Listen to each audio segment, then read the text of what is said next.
Welcome to Community Matters.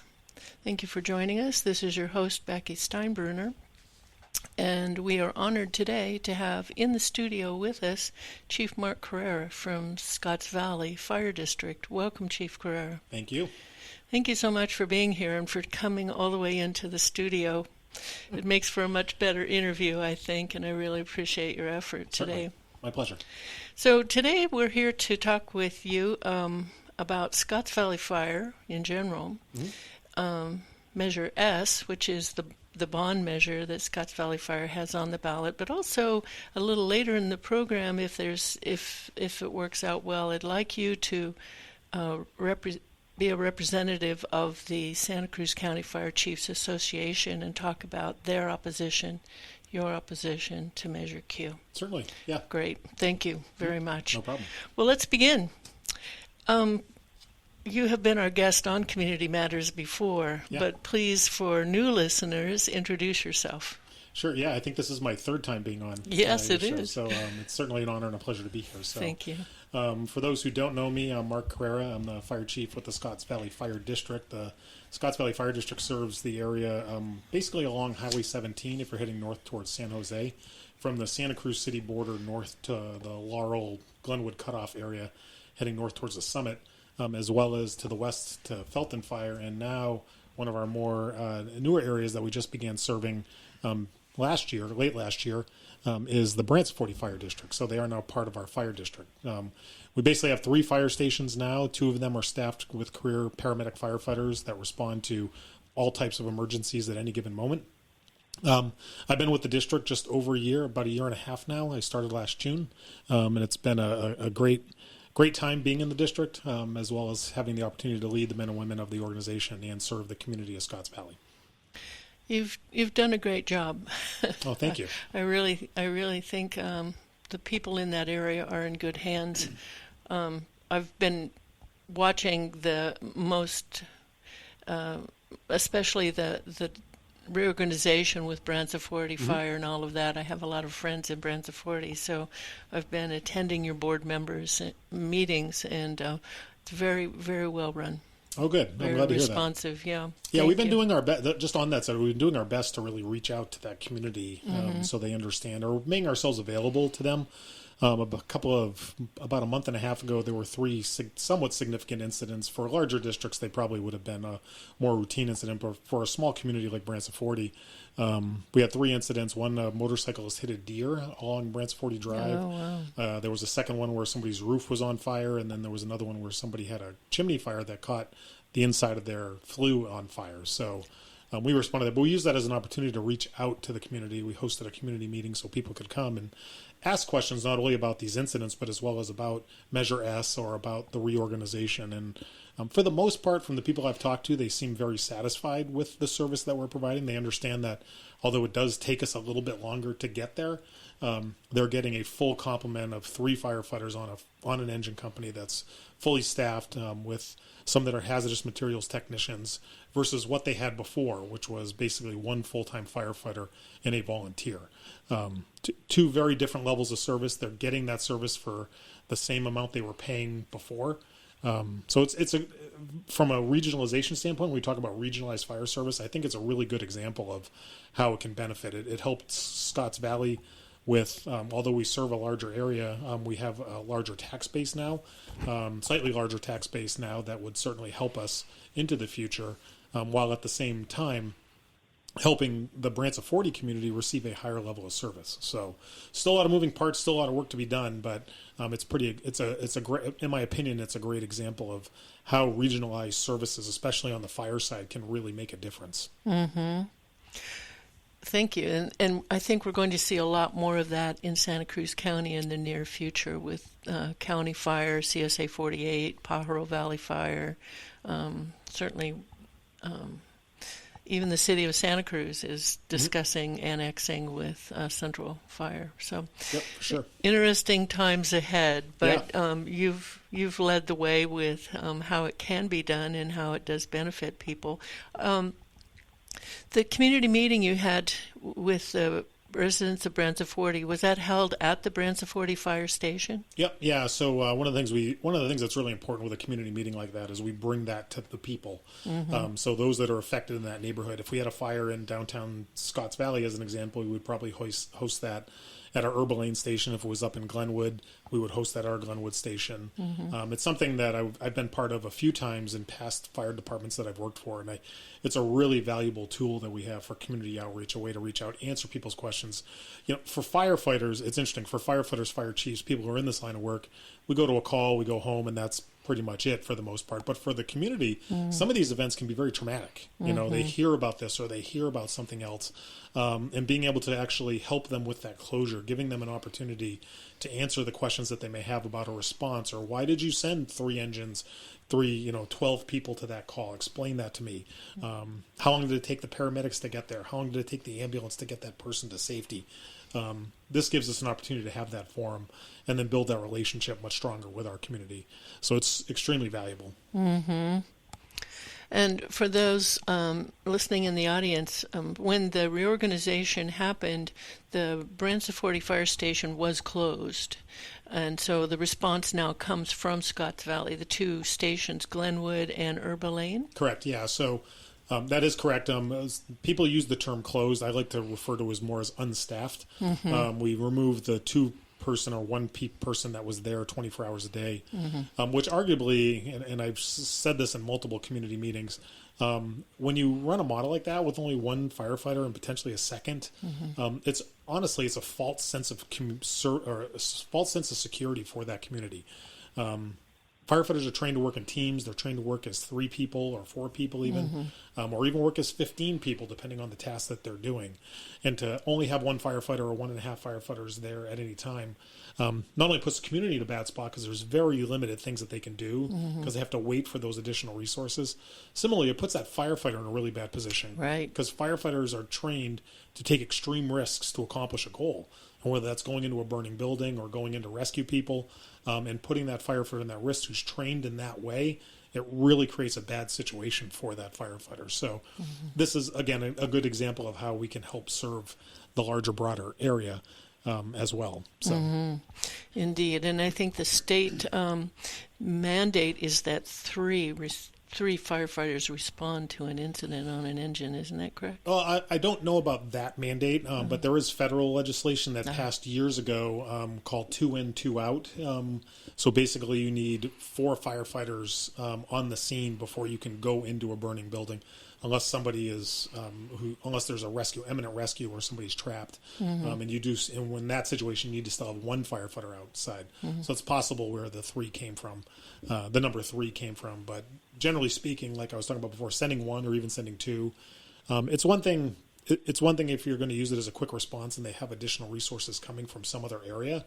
But that wasn't the situation in Branciforte. This was a situation where they would respond. Yeah. If they had a major incident, they would get other resources there.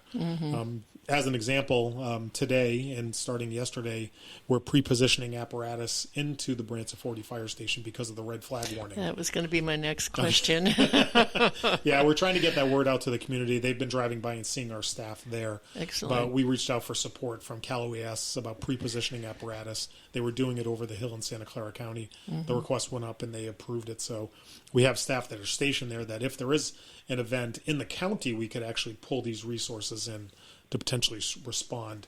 As well as in this situation, it allows us to be in the community to help respond to an event. And it's a 3-person crew on a Type 3 engine. Excellent. Yeah. Do you want to explain what a Type 3 engine is for Sure, yeah. audience? No, great question. So I use this vernacular thinking that everybody that I'm talking to understands it. But fire engines, when you look at FEMA equipment, so equipment that goes through FEMA or the state, they call it typing, and the typing of it is what the capabilities of that vehicle is. So when you see, like in downtown Santa Cruz, you see these, the red fire truck with, 3 or 4 firefighter paramedics that are on it. That's a Type 1 engine, and they can respond to structural fires. A Type 3 engine are those higher vehicles. Cal Fire operates a lot of them. They're 4-wheel drive. They're used in the brush and in the environment of wildland fires, and they carry certain equipment, water pumps. They can pump and roll some of them. They carry breathing apparatus, etc. So the typing of it is a list of equipment that's required to be carried on the apparatus. And a Type 3, which is what I was just talking about, is that higher four-wheel drive vehicle. So if there was a wildland fire, because that is basically one of the major threats, obviously with a red flag warning, is the potential increased threat of having a wildland fire. So staffing those resources. We're also staffing a water tender right now as part of that. Oh, excellent. So is Santa Cruz City, I believe, is staffing an engine. I have to look at the list, but there's other central fire. There's other units, Watsonville, that are also part of this 5-unit team that's available if something blows up. And I call it blow up, but if there is a wildland fire that needs additional assistance in the county. Boy, that is reassuring. Thank you. Thank you very much. Well, we're talking about response and positioning of equipment and personnel. Let's talk about Measure S, because that has it all to do with finding a new place. Well, you've got the land. This district has the land, but now to build the station. Tell us about Measure S on the November 5th ballot, please. Yeah, no, that is a perfect segue when we talk about response, right? And I've shared this statistics last year when I was talking about Measure W. So for the audience, Measure W was a very similar measure, almost identical measure that we had run last year. And when people say every vote counts, this is a perfect example of where every vote counts, right? Yes. It failed with 66.42%, less than 1%, less than 0.5% actually, to meet that threshold. And when we counted, it was 12 votes that it missed by. So what Measure W was and Measure S is Measure S will allow us to relocate our firefighters into a brand new seismically safe fire station that's going to be built across from the Hilton, next to the on-ramp of Highway 17 from Mount Vernon, Mount Herman. And that fire station, the current one that we're in, Herba Lane, was built in 1966. They had it evaluated in 2018, and they determined the building to be at the end of its useful life, as well as they did a seismic study in 2020 and said that the building was seismically unsafe in an earthquake event. So this is not a new plan for the fire district. It's kind of like it's a new plan, but it's the same as the old plan. The fire district used to have a fire station up on Sims Road over by I keep forgetting the name of it, but anyway, over by Henry Cowell Park. If it's over there off Sims Road, closer to Graham Hill Road, in the area over there. Well, they sold that parcel, and then they ended up buying the fire station site where our Station 2 in Glenwood is, and they built on that site, and at the same time they purchased the La Madrona property as well. So the long-term plan at that time, and it still is the long-term plan, was to not have one fire station, in the very middle of the community on Herba Lane. It was to have one to the north and then have one closer to Highway 17 because, as I mentioned earlier, we cover all the way down to the Santa Cruz City border, and we cover over on Graham Hill. So when we talk about response times, the reason why we're pre-positioning apparatus during a wildland fire is a fire doubles in size every minute that goes by. So everything we do is based on time. That includes controllable time, like how fast we get out of the fire station or how fast that call comes in and they dispatch that incident. Those are times that we can control. Things that we can also control, but they take significant investments, are moving your fire station to a more advantageous location. And that's what we're trying to do here. It's not about just rebuilding an unsafe fire station. It's about relocating it to its new home of where it will be in a much more advantageous location. I've gotten a lot of questions from the community about why that response area. Well, part of the reason is the closer we are to Highway 17, the faster we can get to the south end and the faster that we can get to the north end as well. So it's not only going to benefit those areas as within the community or its immediate area, it's also going to benefit the community even further north. Because before we'd have to go up Scotts Valley Drive. What are some Thank you. That's a good explanation. What is the average response time now? So when we look at response times, our average response times are somewhere between 4 and 5 minutes. But when we look at them, we actually look at them at a much higher percentile. We actually look at them at 80 or 90% of how fast we're getting that area. And we do have adopted response time standards for both our urban area, which is, I believe, 8 minutes, and our rural area, which is 12 to 15 minutes, depending on where the location is.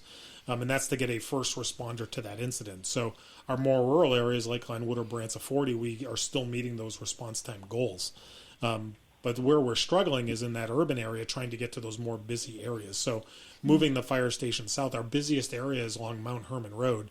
Mount Herman, from what I understand, is the second busiest road in the county, surface road, second to 41st over here. And I know you're familiar with 41st, and I know a lot of people are familiar with 41st. I avoid it when I can. Well, Mount Norman Road is, depending on the time. We heard this the other day because when we did our measures and we did this forecasting of our response times, at certain times of the day would actually be 5 minutes faster. Wow! And people are like, 5 minutes to go from Herbal Lane to Highway 17.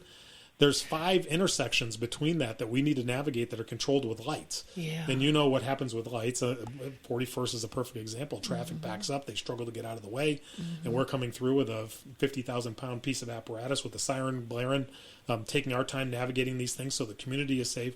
It ends up that time adds up fast. And I talked about fires, but even more importantly, on a cardiac arrest survivability standard, this is why we push CPR. This is why we push dispatchers to give CPR information.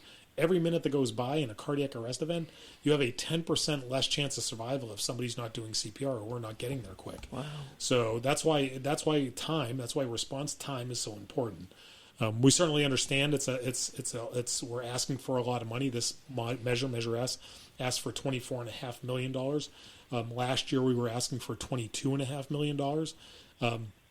We've reworked our financial plan. We're working with a different financial analyst. That's why the dollar per 100,000 has actually come down, which is a good thing. And the fact that we were just so very close to almost passing this last year. But there's a few other reasons why the cost coming down. But the nuts and bolts of it is we want to build a new fire station and a new fire administration. That's what Measure S is asking for, and it would cost the request is. Based on our analysis, is about $17. The average tax rate would be $17 per $100,000. Last year we were asking for a little bit more. It was $27.50. $27.50. That was based on the analysis and the team that we were working with. We've got some questions about that as well. Why did it drop so far? Branch 40 is going to be now part of this vote. Right, they will. They make up about 8% of our voters. I haven't looked at our assessed valuation. But they're right around that same amount, right around 10%. So they'll end up contributing to that. Some members of that community have said, what is the benefit to them? Their most populated area is close to Santa Cruz City along Mount Herman, along Glen Canyon, as you go down Glen Canyon, as well as you go up on Branch 40 Drive. We can actually now access Glen Canyon much quicker from this fire station, getting us into the south end of that area much quicker. So it does benefit Branch 40 as well. So a lot of moving parts, a lot of information I just shared in there, but we see this as an investment in community safety. This is one of those things. There's never a good time to ask. We recognize that, but this is something that we based on our opinions and based on professionals' opinion, that this is the best path forward for the community to invest in their safety. Thank you. What will the approval threshold be? So the way it stands, so it depends on a couple of things. So, and we talked about this last time as well, about what options are available to us. I believe all the options that are available to us are all 2/3 required right now. So when I talk about all of those options that are available to us, when we worked with our financial consultant, we looked at a facilities district. We looked at a parcel tax, like Measure Q is, a flat tax based on the parcel. We could look at a benefit assessment based on the value of the parcel, and that would change. It's still a 2/3 vote, as I understand it, but it's based on the protest. Yeah, exactly. So, but also on the size of the parcel. So, because I'm going to be paying more, my weight of my vote is heavier or higher than my neighbors who may be paying less. I believe that was some of the challenge with, I believe, down in the south end of the county with regards to Pajaro Valley. Pajaro Valley, where the larger property owners or the more valued property owners voted no, which although it passed a simple majority test, it didn't pass the weighted vote test. Anyway, so we looked at all of those options, and the recommendation again was to go use the bond method, which is an ad valorem tax. So it's based on people's property values, and based on what their value is, they actually pay that amount into the system to offset it. We've gotten some questions in the past, and you've asked this before as well. What about exemptions for seniors? That's a really popular thing. We wish we could provide or offer exemptions for seniors, but unfortunately with a bond, because we're guaranteeing its repayment, we can't do that because it's a voter-approved bond that's going to be an ad valorem tax that funds the bonds. We can't have people opt out of it, unfortunately. So that's that's an interesting point because we were talking a little bit before the break. I've been doing some research on mobile home parks, and there's one mobile home park in Scotts Valley's fire district area, the Forest Hills, and the Measure S would assess $17 per $100,000 of the assessed value, not the market value, the Correct. assessed value. So I looked on the Santa Cruz County Assessor's database for Forest Hills Mobile Home Park. It would their assessed property value is $1,241,630. So I used an online calculator because I don't trust my math. I was trying to do it in my brain. I'm guessing $184. How close was I? Well, no, it's $17 per 100,000 Right. amount. What I did was move the decimal over, and I came out to $211,000. $211 per year? $211,000 total for their parcel. That can't be. No. Okay, thank you. Well, let's just we'll do the math after that. I'll let my face calm down here because I'm embarrassed. But the point is that with very high properties like that, property assessed values, it could affect, say, the Forest Hills Mobile Home Park, 27 units. That's going to be an additional tax for them. Correct. Yeah. No. And my assumption is that would likely be split amongst the units that are there. Yeah. So that's how they would end up paying for it. The analysis we have done. So the $17 per 100,000. The average taxpayer based on the average tax roll, and this was done by our financial analysis. So they looked at everything from, the low property value to the high property value. And the average right in the middle was about $845,000. And there's a lot of people out there who probably are like, wow, that's a lot less than what I have, or, oh, that's right around what I have. There's a lot of confusion that's out there, I believe, with property values. Anybody who goes on Zillow or goes on Redfin or goes on any of those other ones, they can tell you, estimate, hey, this is what your property's worth. That's not necessarily what you're paying in taxes, right? Another question that we got, and we've seen this in some letters to the editor, people are upset that they're going to pay more than their neighbor, and their neighbor has the same exact house. Oh. And the reason why is because of Proposition 13 is locked in their tax rate at a different level. These are some of these things, obviously, we can't control.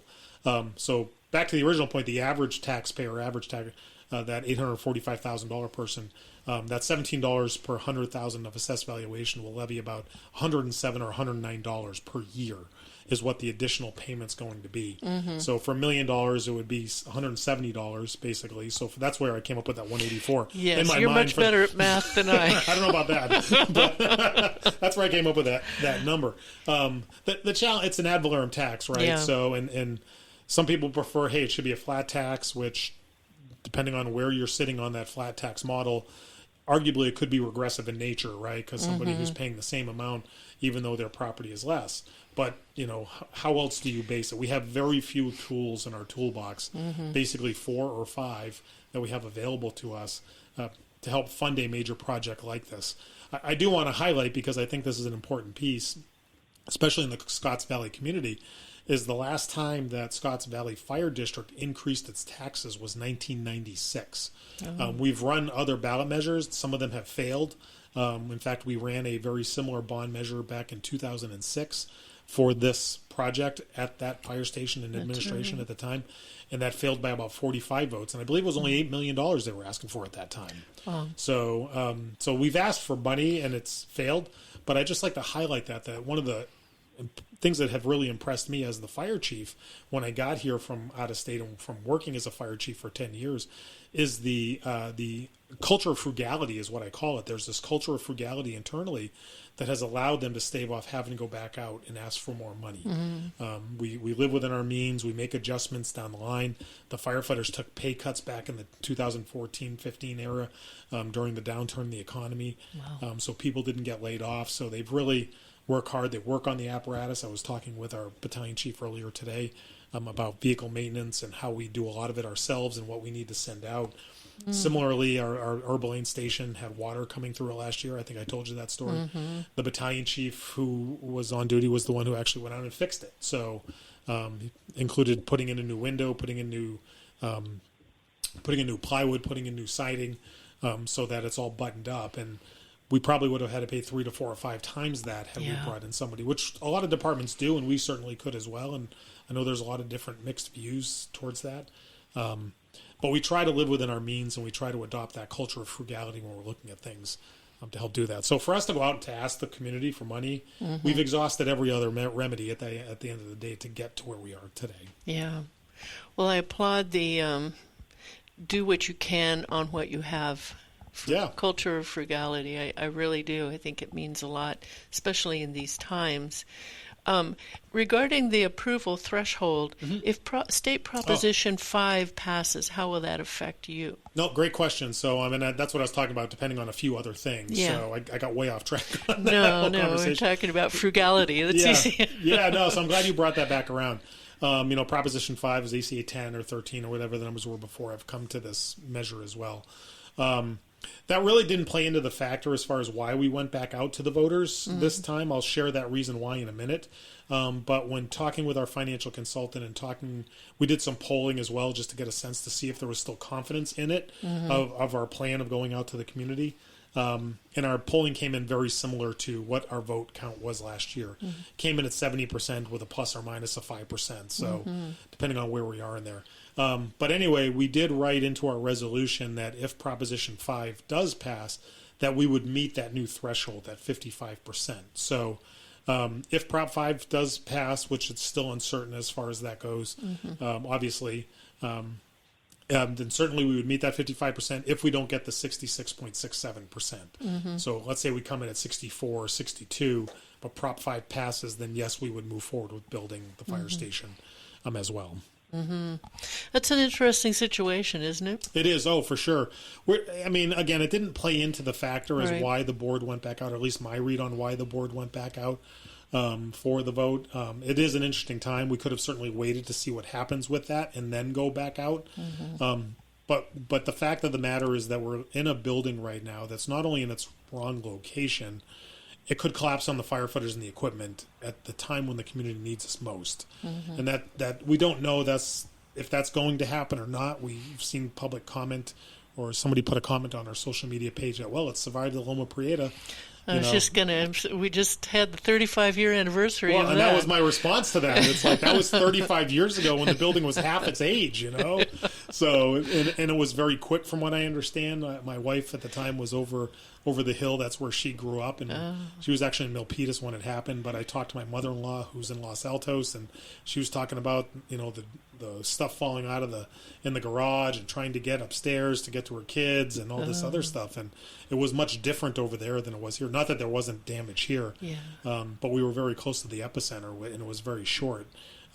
Had we had a larger scale, earthquake or one from further away, it certainly could affect this building.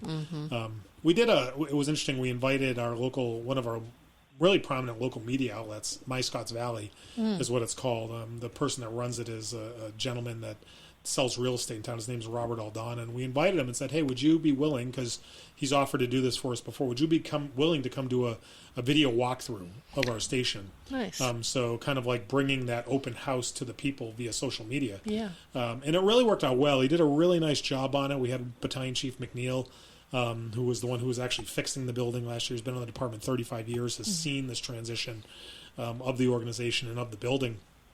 Walk through and show where they did these testings and showed, this unreinforced sheer block wall that was stacked up, which is in our main living area.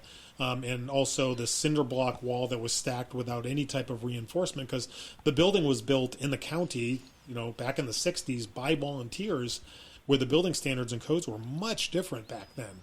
But anyway, he did a really nice job of putting together this video walkthrough where people can actually go and see it. So excellent. Where can people see that? So it's on social media. It's on Facebook is where it is. He has, if you search My Scotts Valley, he's got two. He has My Scotts Valley Local, but also My Scotts Valley. His My Scotts Valley page, you'd have to scroll down it to find it, because he actually just reposted it last week as well. Oh, good. But we did it also a month ago.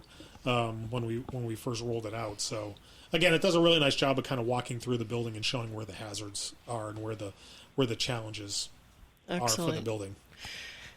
Excellent.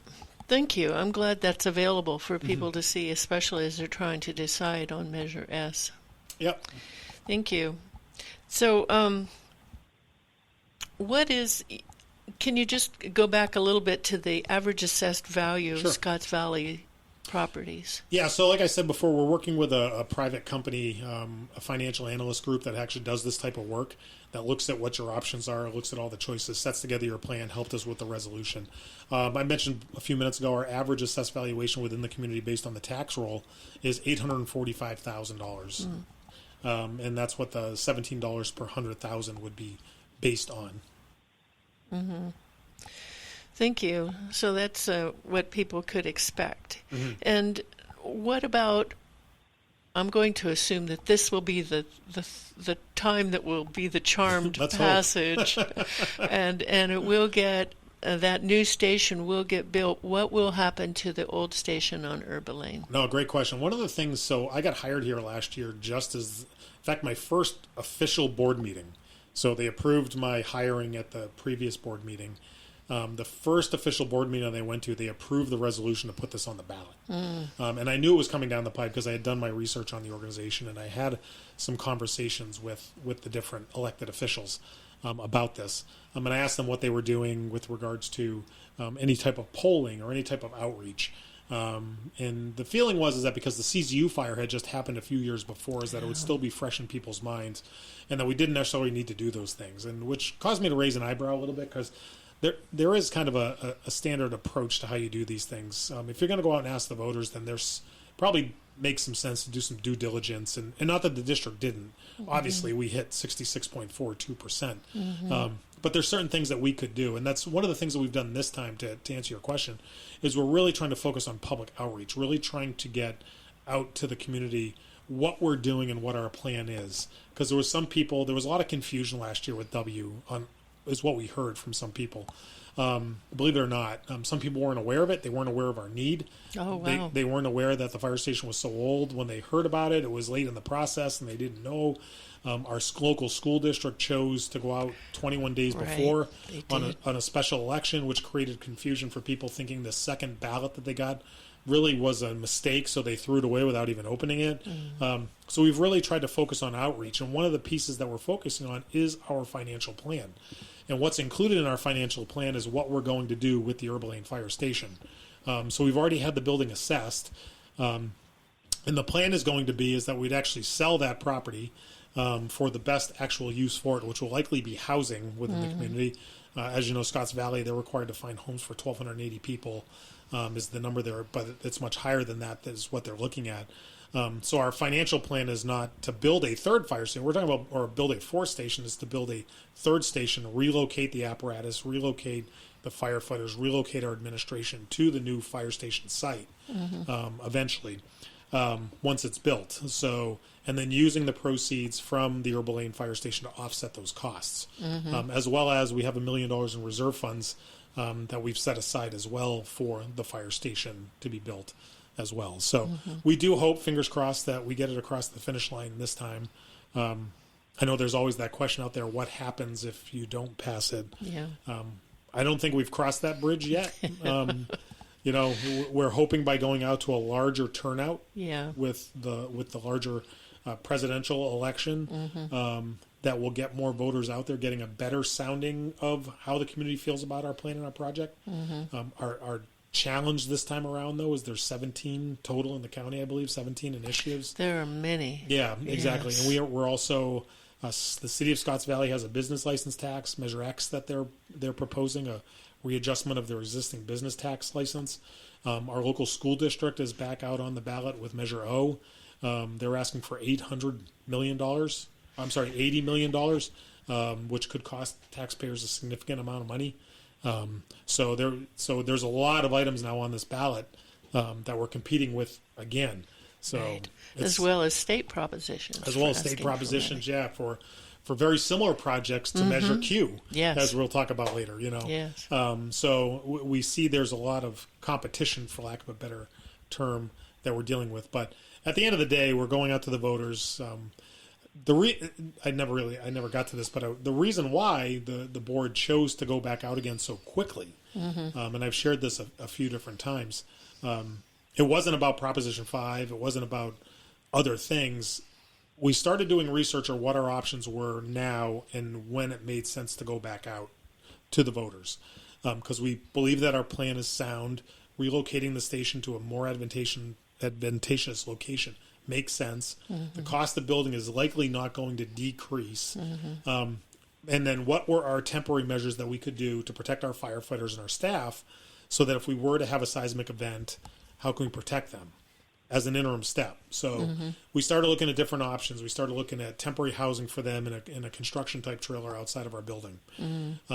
So to lease or purchase one of those for the time that we were going to need it, we were talking over $150,000 to do that option. We started looking at bringing in an architect, started looking at options that we could do internally to create safe spaces for the firefighters if we have a disaster, especially on the side that's not seismically safe. Before we put one nail in the building, before we put one drop of paint on a wall, it was going to cost us over $100,000 in both permitting and engineering studies and craft drawings and all this other things. And with that level of investment going into the building, that was at the end of its useful life and at the end that not in the most advantageous response location, the board said, let's pump the brakes. Because we had such a low vote turnout, is my read, we should go back out to the people, ask them one more time to see if they're going to support our plan to build a new fire station. And the district has certainly done a lot more outreach like you're doing here today. Yep, for sure. We've been certainly focusing on that. We started much earlier this time, although we did get somewhat of a late start when the board finally decided to move forward with it. But we've done some other things. We brought in some help with marketing that can help us with outreach. To reach our community and relying on them to help guide us through that process. As an example, on our social media page, and in fact, some people who open Facebook may see a sponsored ad or a sponsored factual information video. It's a cartoon that explains what Measure S is and why we're doing it. It provides that factual information to the community. We worked with our local Chamber of Commerce, and one of the executive directors, actually one of the sponsors as our pro Measure S committee in the voter pamphlet. Similarly, Robert Aldana, the person that his name is on there as well. And when we produced our press release saying, hey, we're going back out to the voters, it went in one of the early papers, allowing the community to hear about it sooner, and then doing the full court press on social media. We've got a lot more signs out. Our union is out as well. I've seen the signs, yeah. And our union's out actually hanging door hangers on people's homes. Knocking on doors, I think, has a mixed review post-COVID. And they've had mixed reviews in the past in Scotts Valley. So they've decided to do something a little bit less intrusive. I'll give them a shameless plug. Food Truck Friday is they're going to be out giving out 125 pumpkins, our union, to the first 125 kids that come out. Hey. So yeah, no. And where's that going to be? So that's at Sky Park in Scotts Valley next Friday. A lot of people in Scotts Valley know what Food Truck Friday is, and they come out. They bring in a lot of food trucks. They bring in music, and it's a community event. So the firefighters, the union, actually sponsored an event, and they're giving out 125 local pumpkins that were donated from a local farm. Hey, that's nice. Isn't it cool? Yeah, that's really very nice. Excellent. Well, I would like to, if you're comfortable with it, invite people to call in. We've got about 15 minutes. Sure. Yeah, of course. And more on the other side if you want to stay. Okay, sure. All right. So those of you listening, thank you for listening. You're welcome to call in and join the conversation. The number to call is 831-265-5050. Again, 265-5050. And join the conversation here with Scotts Valley Fire Chief Mark Correira. We've been talking about Scotts Valley Fire District and the levels of service, the positioning of stations, and most pointedly Measure S on the ballot that will assess a $17 per $100,000 assessed value, not market value, assessed value on properties within the fire district. And this will be a 30-year financial commitment? Yeah, so that's the way we set it up in our planning process is 30 years. It certainly could be less than that, but it won't go beyond 30 years. The other part of it is, and I didn't talk about this, but I certainly can elaborate on it, is so with our financial plan, as an example, we have money from Herbal Lane. If we bring in additional revenue from Herbal Lane, we would use those funds to offset the cost of it. So the maximum amount we're asking for is $24,500,000 is what the request is. But if we don't need all of that money, we certainly aren't going to use it. Again, it's the culture of frugality that I talked about before. We want to make sure that we exhaust all of our remedies and our options before we actually go out and start borrowing that money to have to pay it back. Similarly, which happens quite a bit within some of this, is there's certain time frames you can actually look at reassessing or reevaluating your interest rates, and if they're lower, you can refinance them. Yep, exactly, and then it'll cause for you to pay it off quicker. Yeah. So maybe at 25 years. So we're certainly hopeful for that. One of the other things that we did with this bond measure, which we think was a good positive move, because there are other options available to us, especially for our fire administration. So the Measure S actually plans to build a new fire station, 12,000 square foot fire station on the site, as well as a 4,000 square foot fire administration. The reason why the buildings are two different buildings is because the cost of building a fire station has to be built to essential building standards. It has to be one of those last building standards. So hospital, fire station, police station, those types of things. Whereas the administration doesn't have to be built to that same standard. That's why we've separated the two buildings. We've started looking around the community, and we were looking at a parcel in the middle of the community, a property in the middle of the community that was on the market. It was a vacant commercial building where we were looking at it, and we're like, well, we could potentially purchase that for about $2 million or 2.5 or even $3 million, and then do tenant improvements into that property and be into it for $3.5 million versus what it would potentially cost us closer to $4 million to build on that site, or even $5 million. So we're looking at all these options to potentially save money, as well as look into the future. I try to think strategically. I was meeting with a CPA earlier today just about our finances internally and doing some financial planning, and about leaving, my goal is to leave behind is a much healthier, not healthier funded, but one with a plan that allows us to do more with the revenue that we're given. Boy, must be an interesting conversation. Yeah, well, I'm a fire chief, right? I mean, I've been blessed to have the opportunity to do a lot of different things in my career. One of the things that I was blessed to do, and I'm glad I did it, was for 10 months I was the interim city administrator when the city that I worked in before. During one of the probably most tumultuous times for the organization. We were during a leadership change of mayors.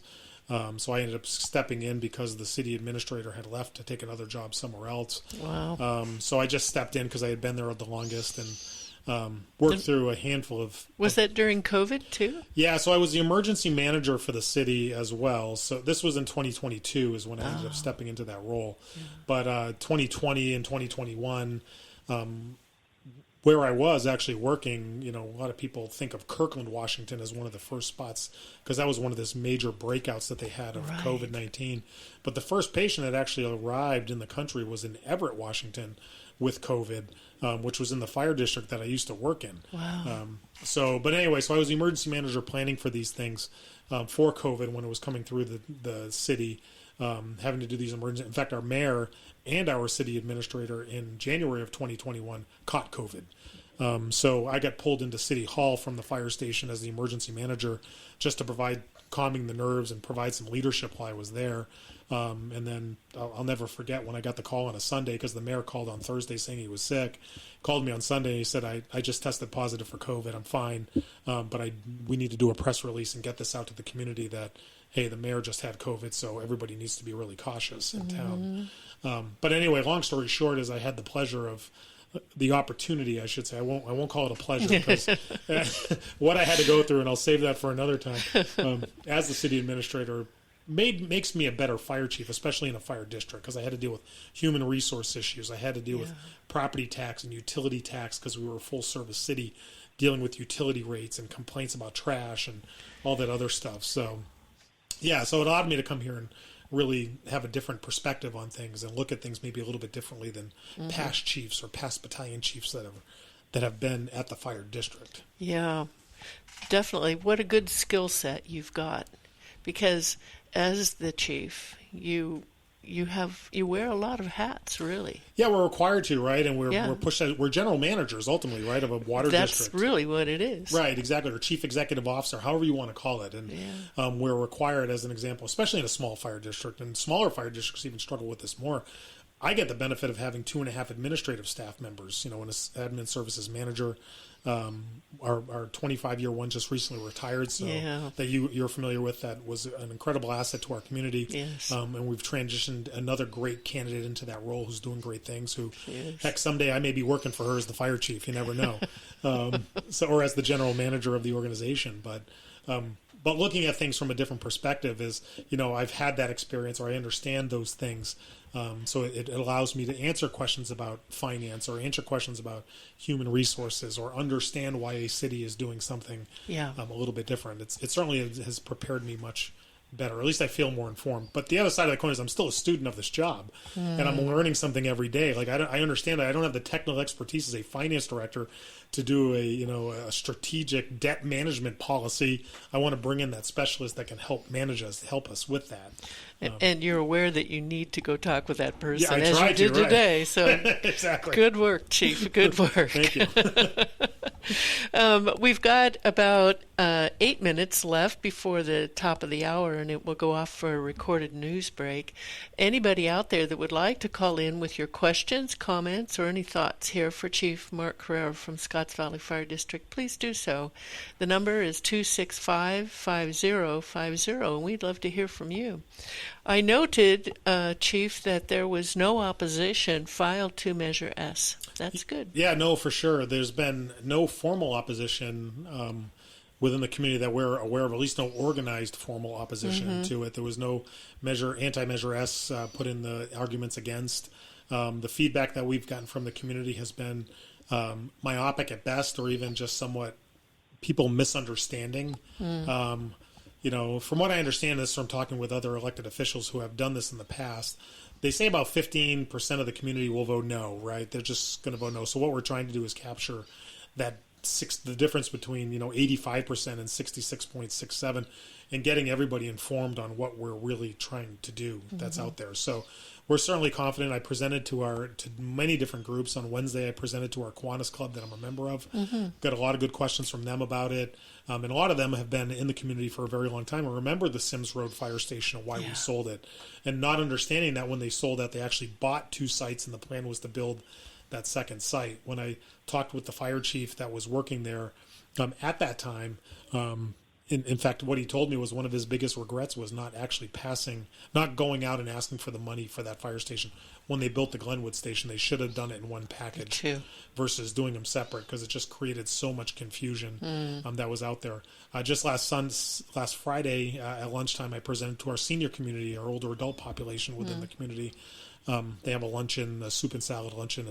The food is incredible. The person that does it is really incredible. In fact, you may want to invite her on your show at some time. I would like to. So her name's Collie, is who I work with. But Damien's Ladder. Yes, they have been a guest on our program with Damien's Ladder. I'm glad to Marvelous. hear that. Yeah, marvelous. No, they're doing great work. Well, she does this volunteer cooking event, and I was invited to speak at that event again this time. And we had a really good turnout, a lot of good questions that were there. Some people even came that didn't have lunch, but certainly were there to answer any questions that we have. Damien's Ladder, just a quick offshoot of this conversation. Do we have a couple minutes? Please, we've got 5 minutes, so please go ahead. That would be great. So one of the things that I realized when I got here was funny. So I worked in a community in Washington State before I came down here, like I've said before. One of the positions that I had for a while, I was the assistant chief within a city that had a really high older adult population. And I ended up going to a class at the National Fire Academy it was called the Executive Fire Officer Program. What they teach you in this is a whole bunch of different things, but one of them is using data to identify what your problems are within your community. And as part of it, because it's master's levels work, you have to go back and do a thesis. You have to do a research paper each year for each class that you do. Oh, wow. So anyway, I was taking a class on what they call community risk reduction. So how do we reduce risk within our community? We know if we have a fire, we know if there's a smoke detector, it's going to save somebody's life. Right, or we know if there's a sprinkler in the building, it's going to save somebody's life. So anyway, I did analysis of the injury risks for the over 62 population within our community, and I had no idea going into this, which was perfect because the risk of people falling is so great. And when you get over 62 and the billions of dollars it costs our system to care for these people, but even more importantly is the number of people that lose their quality of life. That's big. Because of something that happened within their home that is preventable. No different than a fire, right? And we have a saying, if it's predictable, it's preventable. But anyway, when I got to Scotts Valley, I'm sitting there and I'm about a week and a half goes by and I'm looking at the calls that are coming in, and every fifth or sixth one is a fall patient. So I go to the firefighters. I'm like, do you guys feel like you go on a lot of falls calls? Because we had rolled out a falls prevention program up in Washington in the city. After I did this research, we ended up actually trying to target that population to try to address it. And they looked at me and they kind of cocked their head and they said, yeah, actually, we kind of do now that you mention it. In fact, we went on 2 yesterday and there was one the day before. And I'm like, a lot of those are preventable, right? And they're like, what do you mean? So I tell them this whole story. But excellent. So anyway, one of the things that I got to share was that we're going to be rolling out a falls prevention program. Our deputy fire marshal, who we're in the process of changing, kind of shifting her role a little bit more away from just fire prevention, which is the traditional historic approach to fire department risk reduction, and putting it more to a community risk reduction program.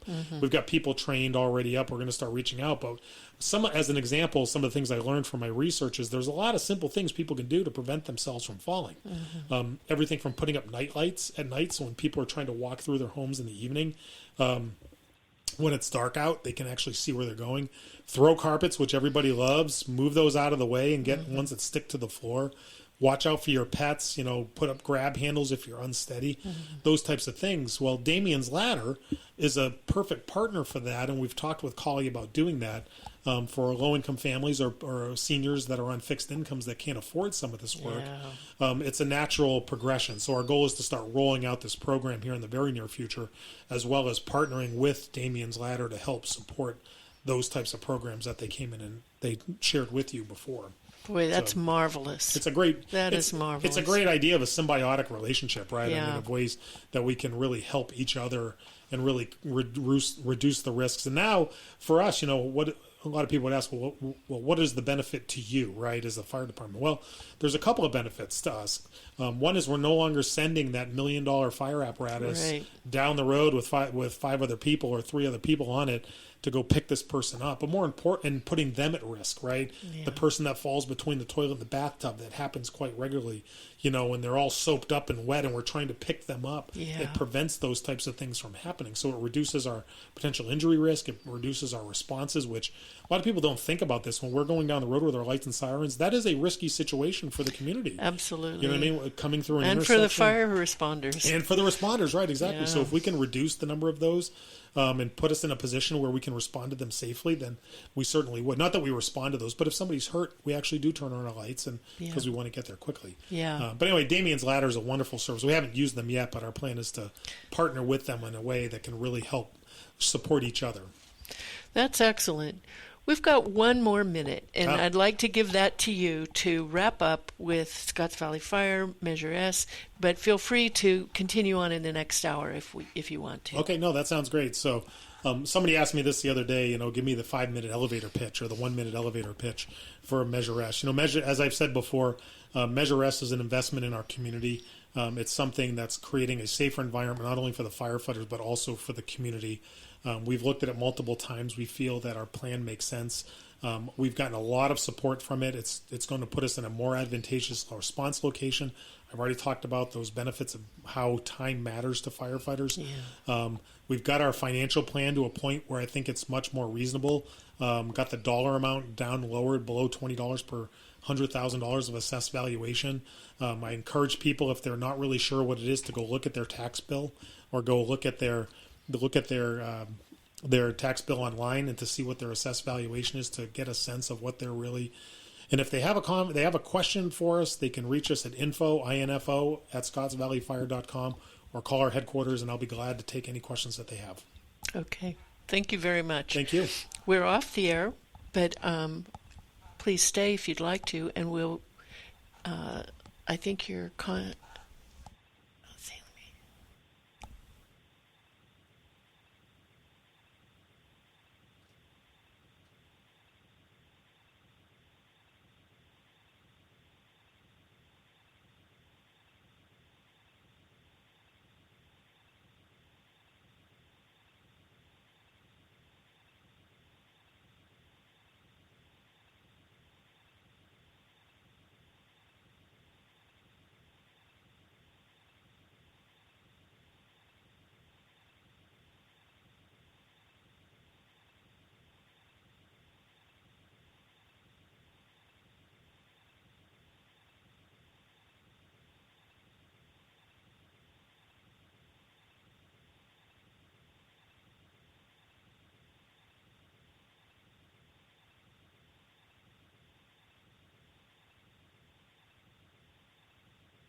And welcome back to Community Matters for our second hour here. We still have the honor of having Chief Mark Correira here in the studio. He's graciously giving more of his time, and I'm your host, Becky Steinbrenner.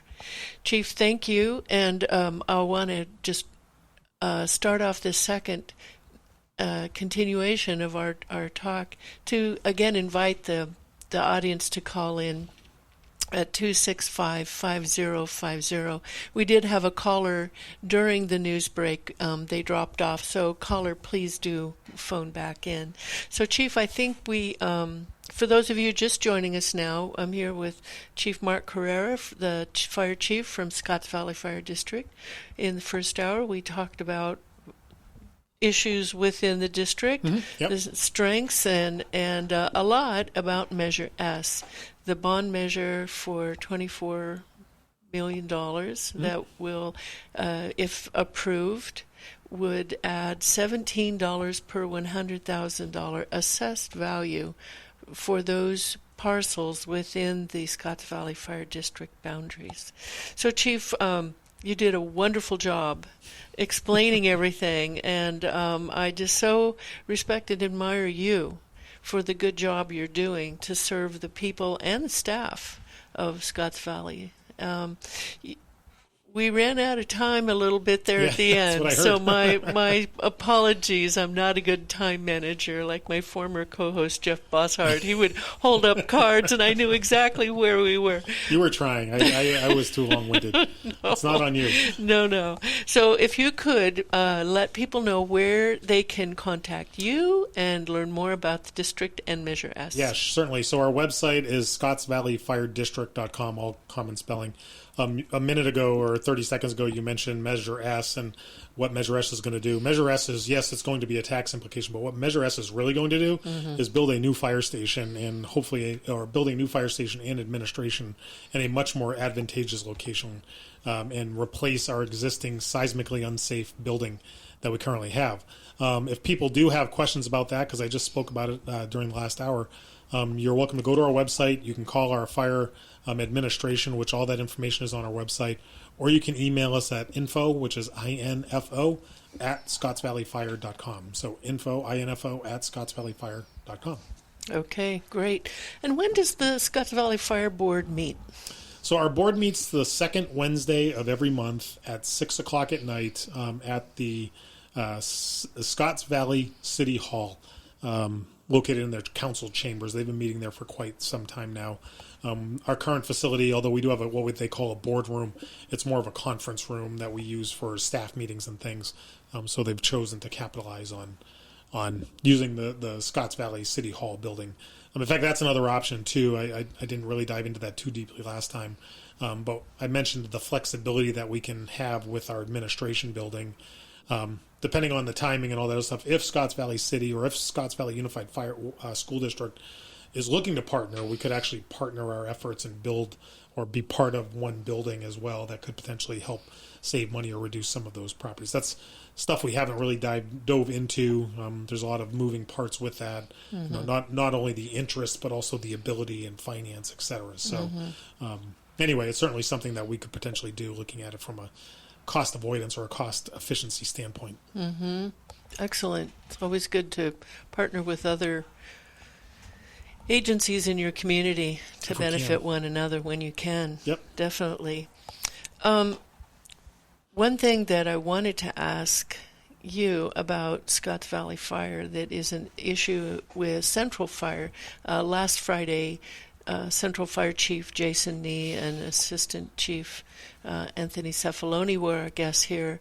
One of the things that they hope to do with their bond measure, which is Measure R, is to possibly build a training center. Is that in Scotts Valley's future, or would you partner with Central Fire? So our current bond measure talks about training, which is basically part of our fire administration. So having the ability to do that. One of the other things that we're doing is doing some financial analysis for growth within the district as well, and looking at that. And included in that plan as well is also a small training type of facility. as well. I would say, just as an advocate for regionalized services, for lack of a better term, and I am an advocate for it because I see the benefits of it, like I talked about with Brant's 40 Fire District in Scotts Valley. Under the right situation, if it makes and it's good sense for both sides of the border, then I think it makes sense to do that. And if there was a way that we could partner on a training facility, we certainly would consider and look at that. It's interesting, though, and I've had this conversation with some other members. The Santa Cruz fire chief, there was some information in the newspaper about looking for space, and it seems like there was, I don't know if theirs was because it involved law enforcement as well, but I know from what I've read or what I heard, this focus around training centers can be somewhat controversial, if you will. It seems to be anyway, from where I'm sitting, and I don't know why that is. The reality is that currently we train in different locations, and to have a facility that we can train at, that we can all go to, that's close, that allows us to not only be able to respond quickly, but also get there quickly while we're on duty, I think makes sense. The challenge you get into is the price of the dirt. Right? Yes. And that therein lies the challenge. That is. So if there's a way to do it efficiently and effectively, then certainly we'd be very interested in looking for a way to partner on that if we had the funds to do that. So, is it possible the Bransford Fire Station could be used for that purpose, a training center? Is it too small? Yeah, the location of that is pretty challenging. And when you start talking about training center or training building, currently, Central has what we call Connex boxes, those boxes that they put on the back of vehicles to haul equipment on the back of tractor trailers. They've got a set of Connex boxes that they use for training. We're just adding that to our fire station as well. It's a really inexpensive way to actually build some training structures. But when you start talking about a training facility, you're talking about something a little bit more robust. You're talking about, a building that you can actually crawl through with multiple floors, and you can deploy what we call standpipes, where those are the hoses in the hallway, and allow us to pull a hose to a second floor or rappel off the roof of it. Those things are somewhat challenging to do with an existing type of Connex box. We could certainly look at different training props is what we call them, training props, like a ventilation prop where we simulate cutting a hole in the roof to let the heated gas and smoke out of the building. But when you start talking about more of a robust training facility, then you're talking about something a little bit more than just some Connex boxes. Yeah. So some of it depends on the terminology and really what you're trying to do. But I think at the end of the day, the community wants well-trained firefighters to respond to their home. Sure. Right. And this is one of those ways that we can assure that. There's other ways that we assure it as well, using different techniques, but the preferred way or the industry standard way is having some sort of training facility that either one agency can use or all of the agencies can partner on and be part of it. How much? I'm aware there's a very large training facility that CAL FIRE has up on Empire Grade Road. It's not close. No, exactly. That's why I highlighted that. Yeah, no, exactly. Yeah, we actually do train our firefighters up there. We do live fire training that's up there, and there's what they call the BFFA. That's where they train what we call PCFs, our part paid call firefighters. They're basically employees that we pay a minimum wage, and they augment our staffing. We train them, and a lot of them go off and get jobs in other places. In fact, three of our PCFs within the last 2 weeks have turned in resignation letters because they got hired over the hill at a fire department over there, which I applaud them for. That's super exciting for them. It's tough for us because we lose them and we've invested money into them, but we're certainly proud to see them go off and work in another location. Hopefully they live in the area so that in their off time they could still respond. Yeah, that's hard to say. I mean, generally when you get a couple of things, one is, in fact, we encourage this. If they get a job offer, if they're in the final stages of a job offer, don't risk getting hurt here, right? There's a balance there. But yeah, we've been successful in getting people to come into our department. I know some other departments are struggling with that, but it basically requires us to recruit every single year and train every single year with the new people coming through, because we end up losing a handful of people every year. Yeah. I saw that when I was a volunteer firefighter for County Fire. Okay. We would train, and these people would come, they'd get trained, and very quickly they found jobs and paid. Yeah, no, which is great. I mean, it is good for them. That's part of the program. What a bummer. It's a bummer for us, because it's this revolving door. But a lot of places face that. Yes. The community volunteer, those are becoming fewer and fewer. People that may want to join and give back to their community, so they see this as a way of doing so. I mean, I was a paid call firefighter back when I was 18 years old and until I was 23 and when I got hired full time, so when I went through and I used those opportunities to get the training that I needed, got my EMT, worked for the private, did a lot of things that people are doing today. So I can't really fault them because I did the same exact thing when I came through the fire service. It just is what it is. Yeah. Well, thank you. We've had a great discussion here. Yeah. Do you mind if we transition now, Chief of Scotts Valley Fire District, part of Santa Cruz County Fire Chiefs Association, to Measure Q? Measure Q is an $87 per parcel special tax that the land trust essentially has put on the ballot, qualified for the ballot. And the Fire Chiefs Association filed opposition to it. Can you talk with us about that? Yeah, so everybody's familiar with Measure Q. They have a ton of signs out. Yeah. And I'll be honest with you, and I shared this when I went and spoke with the group. So I went and spoke with one of the different associations recently. I was asked to speak. My joke to them was, I don't know how far they went on the list till they got to me, but here I am. You know what I mean? So similarly, I'm not on the executive board. I've only been in the county for about a year, so I don't know a lot of the history. And I know there is history that's very similar to this. So we learned about Measure Q very late in the process. A lot of the legwork that was going on, signature gathering, endorsements, working with the revisions of the policy that was presented to the community had happened long before we even were aware of it, which isn't the reason why, right? If it's good policy, then I think we all, and I say we all, I'm speaking again on behalf of the fire chiefs based on the conversations that we had, we probably all would have gotten behind it. Where we struggled was on a handful of different areas, and you can see that on our opposition, everything from representation to how the dollars are going to be used. And one of them, if I had to water it down to one of the really simplest things that we can say, this bill, for lack of a better term, is being marketed as a wildfire resilience bill. Yes. When there's no guarantee that one penny of those dollars will go to anything wildfire resilience. Yes. Which is somewhat frustrating. So I'll talk briefly about my history because this is somewhat personal. This is somewhat personal to me because for the last 8 years before I came down here, I served on my local community's Parks and Beautification and Open Space Board. Oh, nice. I ran for elected office into a parks district in Washington. So I've been around open space. I'm an avid outdoor user. I love to hike. I love to mountain bike. I love to be outside. In fact, today I was hiking in the Glenwood Preserve before I came down here. That's lovely. Yeah, exactly, which is part of the Conservancy property. And I use these things, and I'm passionate about it. And I applaud them for what they did because I love the spirit of Measure Q personally, right? And the executive director of the Land Trust talked about this, and she's disclosed some information in different arenas that I've been part of. So when I share something as an example, the document went through over 30 revisions before it got to where it was presented to the community. Okay. That was a factual statement that she had made at 32 or 36. And I say, okay, well and I look at it, I'm going, wow, if I was my experience in policy writing, right, and my experience in bills and my experience in politics, I served as the state chief's president for the association in Washington. I've worked with legislatures and worked with different people to get bills passed, et cetera.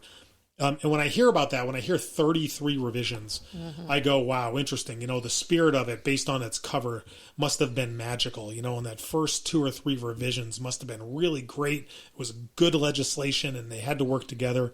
You get to around 10, it was probably spot on perfect. It didn't work for everybody, but it got most of the things across.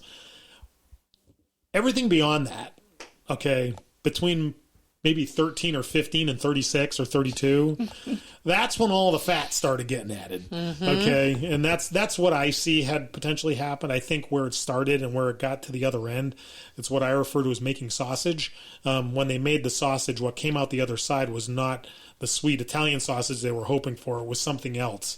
And for me to get behind that and then market it as a wildfire resilience bill, I find very troubling, personally, right? Because I'm very passionate about these types of things. So for the fire chiefs, we met with Jennifer Newkirk and we met with other people. And we talked with the county about this, and we talked with them about, hey, there's funds that are being directly appropriated to cities that don't even have their own fire departments. Right. Have you thought about directly appropriating money to your local fire districts so that they can help with mitigation? No, they can apply for it through the grant process. Okay, well, have you considered taking wildfire resilience off of this and just making it the Clean Water Act? Right. Or Clean Water and Open Space Act? Well, no, we're not going to do that. The fact that the fire chiefs had to go out and oppose this was a last-ditch effort. We didn't want to go there. You know what I mean? And I don't think they thought we were going to go there, to be honest with you. And it's really unfortunate because I do love the spirit of the legislation. I do. I get behind it. They lose me when you start talking about clean water and how an after-school program or a senior education program or how litter patrol or a new bathroom is going to help with some of those things. And for people that haven't read it, I highly encourage you to do that. It's like if anytime you vote, and this is something, look at what the project list is. Look at what's required within there so that you can get a really good sense of really what you're voting for. Because the title of it might not be what is actually going to come out the other side. And just to set the stage for it, as I understand it, you may have to correct my percentages. The county right off the back is taking 40%. What I understand is the county will take 1% off the top, and then the Office of OR3, Office Parks. of Response, Recovery, Resilience will take another 5%, and they're going to control the money. Yeah, it's an administration fee, right? Yeah, right. But as you've said, there's no guarantee 1 penny will be actually used for fire risk reduction, right? And there's no guarantee that the fire agencies, if you do submit a grant application, that you would have any prioritization, even though it's being sold as a wildfire protection initiative. Right, exactly. And who better than within a local community, right? Ben Lomond as an example, Boulder Creek, these districts, right? Watsonville, who better than to be the spokesperson? Now, granted, resiliency and mitigation happens in other different ways, but the people that know those communities the best are those local fire departments. Absolutely. And those local fire districts. So to take that out of their hands and then to put it into, the hands of departments within the county who are best posed, who work for finance staff, who work for a CAO. And again, and this is nothing against them. I think they're wonderful people. I meet with them. I have a lot of respect for them.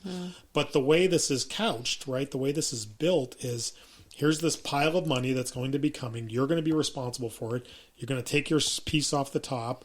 The cities are going to get a certain amount of money to be used that has to be used for these things.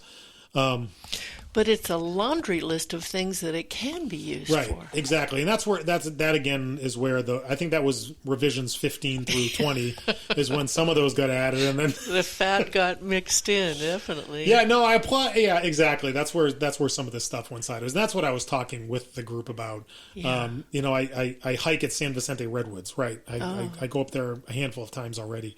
Anybody who's listening, if you haven't been up there, check out their pit toilets. They're amazing. They painted them. They're clean. They've got flowers in them. They've got pictures hung up. It's not the traditional pit toilet you would think you'd be walking into. But anyway, so I use these things, and I'm out there, so I'm familiar with these things. And then to see this bill come forward to be marketed in such a way, and then basically excluding the fire districts from that process, but then saying it's a wildfire resilience bill, but city, here's direct appropriations. And it's not about the money, but it's about what they can use it for. After school programs, trail access, litter patrol, like I talked about before. And land acquisition, right, exactly. So looking at buying more land that they're struggling to maintain, right? Wow, right. The other part of this is that, so from the grant perspective, right, because that was some of the feedback that we got from them, well, you can apply for grants. Okay, well, great. When you look at the grant process, right, so a lot of these districts are understaffed. while the fire chief, like I have firefighters that respond to incidents, right? And I have administrative staff. Some of these smaller fire districts don't have the luxury of having that. Their fire chief is that first responder, is that finance director, is that other person that's handling the HR issue or trying to recruit volunteers or training volunteers. They don't have the luxury of having that. So now they're going to have to take the time to go apply for a grant, and they're competing with other people that may have matching funds, which I will tell you, because that's one of the priorities, that the funds will go to people with matching funds. Of course. Well, and who's best posed to get matching funds? The nonprofits. Yeah, the nonprofits and the county. And the county, right? So they can apply for federal grants, as well as the nonprofits can go out and apply for endowments or regular funding from other people. And they can leverage those things, again, putting the local fire districts and fire departments, at an unfortunate downside. Right. Where I get more troubled by it is I start looking at it, and I've heard there's been similar measures in this county beforehand. And what this seems to be setting up is this laundry list of things that they can use for. Again, I talked about the people that are going to be managing this is going to be those departments who have finance staff, who know where the monies can be moved around.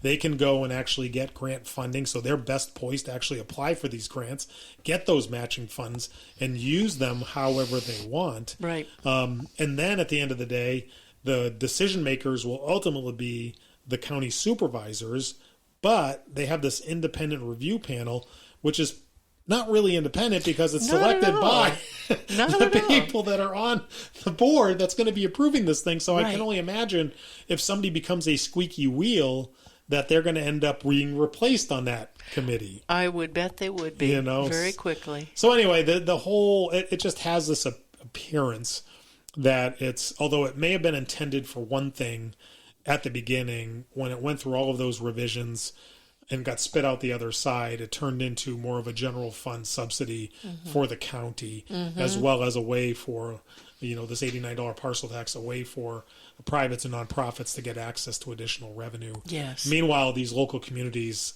who've had wildland fires within them are at a huge disadvantage to access these funds. Yes. Not only because of the ability to write grants or have the staff time, just because they don't have access to those matching funds.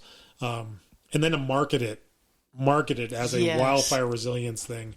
It's going to be interesting to see if it passes, right? So if it passes, because they also did signature gathering, so it pulls that threshold down, and a lot of people may vote for it. Again, I love the spirit of it.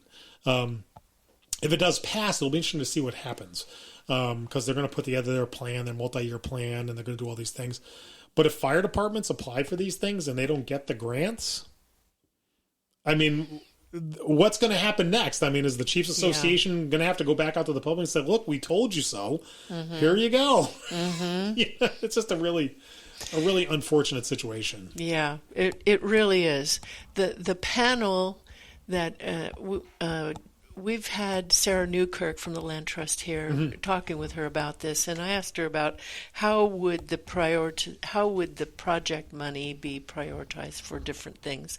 She said that this panel of 9 would create this strategic plan, right? 3 to 5 year strategic plan. Yeah.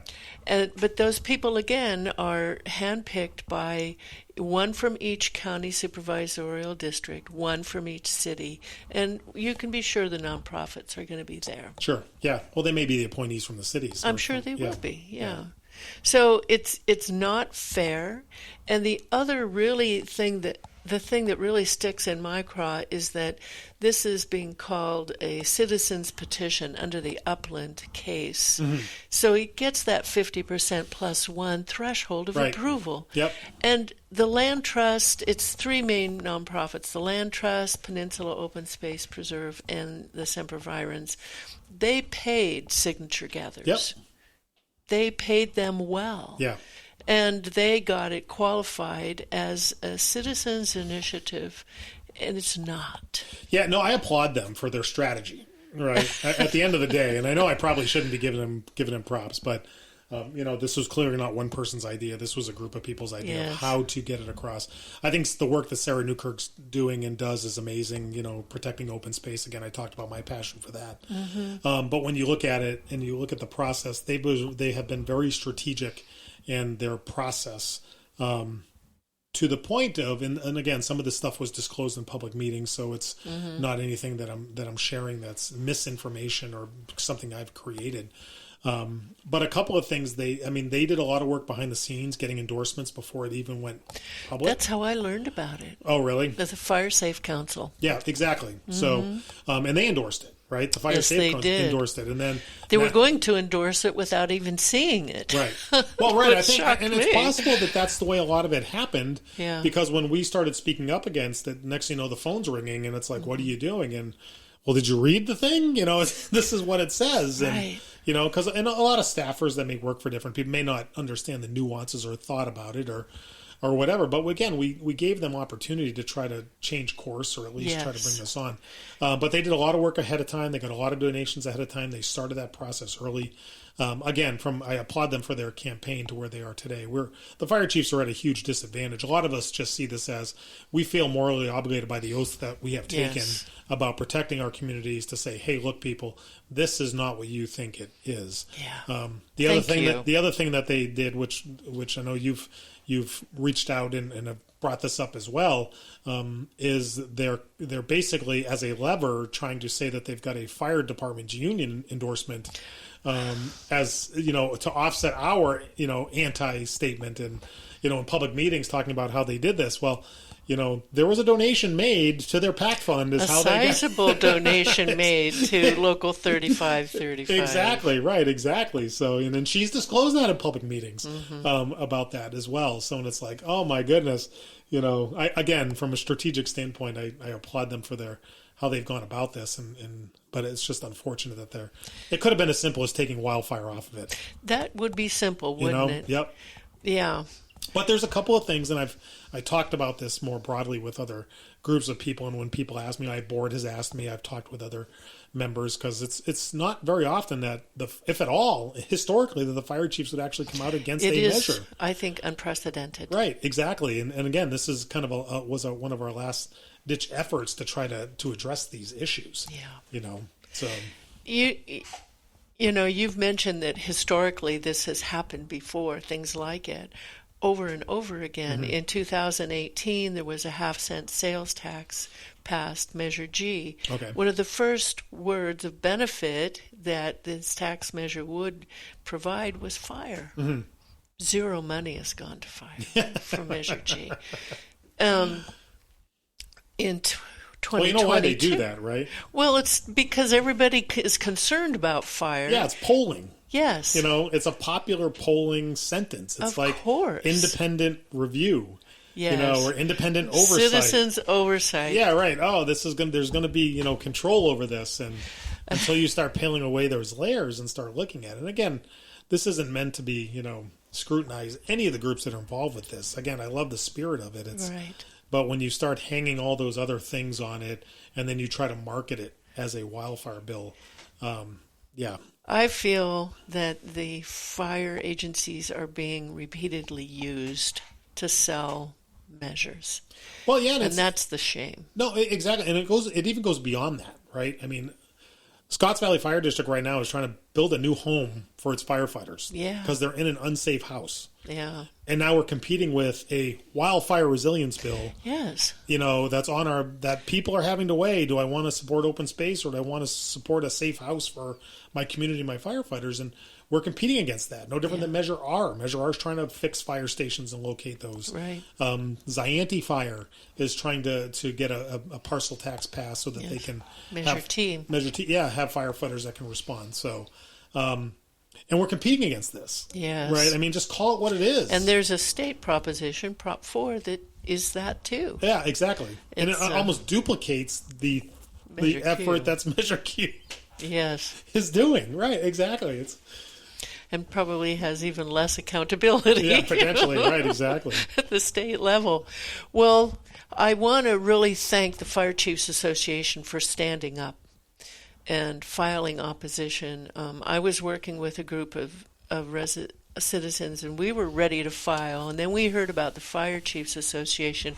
We backed off. Oh, good. Mm-hmm. Yeah. Because it is unprecedented. Yeah, I will say that this was a very difficult decision for the chiefs to make. We had it over 2 meetings. We discussed it multiple times. And it was difficult for a lot of different reasons, right? So, as an example, we have city fire chiefs that sit on our board or sit on in our group that are going to be beneficiaries from this tax measure, right? Their community is going to be getting direct appropriations, putting them in a bad spot. And we originally came out and we were like, well, maybe we should just not oppose it. Maybe we just won't endorse it, or maybe we won't support it. But it became pretty clear that through our discussions that we needed to take a much more stronger position on this and get the word out. And it wasn't popular, as you would imagine. When you look around, there's a lot of support for it.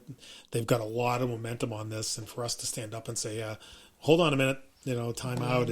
You may want to read into this a little bit deeper. Look at this more carefully. Yeah, it just put us kind of in an awkward spot. But one of the things that I was happy to see, again, I'm new here, so I don't necessarily know what the value is, but the Sentinel's editorial board supported our position. Not only supported our position, but also commented that we didn't go far enough in explaining that it's not only about not going to wildfire resilience. It was also more broadly than that we should have been more broad in our approach. We were just trying to stick to the issues for the fire chiefs. Yes. Right. We were just trying to stay within our political lane. But that actually added some reaffirmation that, hey, this was the right thing to do.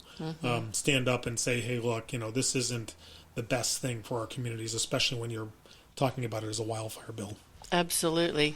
And that Santa Cruz Sentinel opinion piece was in the October 2nd, 2024 issue. No on overly broad county measure Q. So I was very happy to see that. Yeah. Very happy to see that. And there will be some signs, nice large 4x4 signs coming out in the community. A group of us has scraped together some money, and they'll be coming out in the county. They'll be orange. Oh, wow. Very nice. Well, good for you guys. So, because many of us are concerned about this. It doesn't pass the smell test. Right, exactly. And while, like you say, the intent initially was probably very good, something happened along the way, and it's not right now. So I think that the candidate for 5th District Supervisor Christopher Bradford put it very well. He said, well, on the outside it looks good, but I think they need to do more work. Yeah, again, I don't think it's they couch it as being great policy. This is a great policy. It's a great bill, and I beg to differ. I think it could have been a great bill. I think it could have been a great policy. But to your point, just like you were saying, it just doesn't, for a lot of different reasons. Yeah. Right. I've seen this happen before, more not necessarily on legislation that's going to the voters, but more policy development on certain processes, right? So you sit down and you're trying to fix a problem, and your policymakers, your policy wonks come in and they start writing stuff, and it eventually gets to a good spot, and it's right in that sweet spot of where you're trying to hit. That's why I jokingly call it, revision 14 or 13 was where that was. But when they start to try to appeal and appease to get more people to sign off on it, and it's, well, hey, wait a minute, I need parks in my community. I want to buy parks, so can you add that to the list? Okay, yeah, no problem. We're really struggling. We're trying to figure out what we want to do, and we want to move the money out of our senior education program and our after-school programs and move it over here. Oh, yeah, we'll add that to the list too. And okay, now we're at 19, now we're at 20, and that list just continues to go on and on and on. And eventually, everybody's like, okay, I'm satisfied now. Now let's present it as well. So that's bad policy development. That's bad policy development, especially when it's going to be used for taxpayers and into perpetuity. In perpetuity, right? Exactly. Yeah, I don't know if it's called the Upland case that allows things like this to come on and be approved with a 50% plus one. And I understand that the Upland court decision is under legal challenge. It would have to, I don't know if it were to pass, could be challenged down the road under this. But interesting. I hope it doesn't pass. But 50% plus one is a pretty low threshold. especially when you've got a lot of UCSC voters coming in and people who just read the title. Oh, yes, of course. It's good. Yeah, it's good for us. It's about wildfire and clean water. Yeah. We need both of those things. We all want that. Yeah. Oh, and roads. If they put roads on it, it would have been perfect. They didn't. They probably tried to do that, but that was revision 37. But they said no. Enough's enough. We can't go any further. Well, Measure G had roads in there. Yeah. Right. Exactly. And so did Measure B. That was 2022, where they increased the transient occupancy tax. That's also supposed to benefit wildfire. Did you know that? No. Wow. There's a lot of things that are supposed to be benefiting. And roads. This is a good point. I almost forgot to bring this up. So. We had talked about the grant process. I want to go back to that really quickly. We had talked about the grant process, and we talked about funding from the county. Years ago, Prop 172 was passed. Oh, please. Right? Yes. So, and when we talk about this, we're coming from that place, right? So just for the listeners, right, to understand, Prop 172 was passed to divert money towards public safety. And the money goes to the counties, and it was supposed to also be distributed for, quote-unquote, public safety. Again, this public safety wildfire type of stuff that we're talking about, but just for public safety. So public safety generally includes jails, it includes police, it includes fire. In this county, the fire departments get less than 1% of the Proposition 172. 1/2 of 1%. Right, exactly. We get about $50,000 out of $20 million that comes in, and the county uses that for the sheriffs to offset their costs. Yes. So this idea that, you can partner with the county and ask for it through a grant, we've already seen what that looks like every year. We see how the county prioritizes fire. Yeah, it's a rounding error, crumbs, budget crumbs is what I call it. And the Fire Chiefs Association had to fight to get that. Right, exactly. And we're still fighting to get more of a piece of that. Yes. So, yeah, the fire districts are at a huge disadvantage, unfortunately. But the Fire Chiefs Association as a whole, they're fighting for ERAF. They're fighting for Prop 172. Can you explain ERAF? Yeah, as I understand it, and I don't know, that's the Educational Reform Act. As I understand it, money was diverted from a lot of different places to be put into... The 1990s. Is that when it was? Yeah, long before I got here. Diverted into, and a lot of states have done this, right? They diverted the money to help support education, which is very important. Yeah. But the problem is it took it away from public safety. So we don't already get the full allotment of taxes that we're trying to run our fire departments on because we have money that's being diverted into education reform. Scotts Valley the community has a great deal of support towards their school district. They passed Measure V last year, which was a parcel tax. They're going out and asking for this $80 million bond this year. I don't know how that's going to fly, but the community, they've done a great job educating the community on how the state doesn't pay their full amount. But what a lot of people don't ask is, okay, well, what about ERAF and where do all these other funds come from? And then also, how much do you need, to fund the program? So that's a whole nother thing. That's a whole sidebar. But ERAF and Prop 172 is still something that the fire agencies are fighting for so that we don't have to go out and ask the public for money or so we don't have to lay off staff, things like that. Right. And as you said, Proposition 172 is a half-cent statewide sales tax for public safety in perpetuity. Right. So that money is going to continue to grow. For some reason, this county does not want to give anything but a crumb that the Fire Chiefs Association fought for back in the early 2000s to get. And I happen to have seen the Santa Cruz County Board of Supervisors budget update last month, wherein they stated they got an unanticipated surplus of $1.7 million from Prop 172. Did they give any of that to the fire? No, this is the first I've heard of it. So, $1.7 million more than what they had anticipated. No, they gave us what they usually do. They're, the less than 0.5%. Yeah. Versus splitting some of that. We've been trying to work with them on that. I mean, ultimately, this is something that, obviously with Christopher Bradford and Monica up in the 5th District, we've certainly been talking with them about this. But politically, that's where some of this stuff needs to happen. That we need to put that pressure on them to try to make those changes. Other counties give a certain percent to their fire. Humboldt County, I think, gets 15% of Prop 172. So it is within the power of the County Board of Supervisors to make that change. And they've got to fight back on the county administrative officer and make that change. So I encourage always people to to contact their supervisors and no, for sure. urge that. Yep, that's why they're there. I mean, ultimately, that's Yeah. why they're there, is to help affect change and identify what those priorities are within the budget, and and help move those things along. Yeah. So, and when you talk about whatever the size of the budget is, and I don't envy Carlos's job as the CAO. I met with him the other day about another project that we're involved with.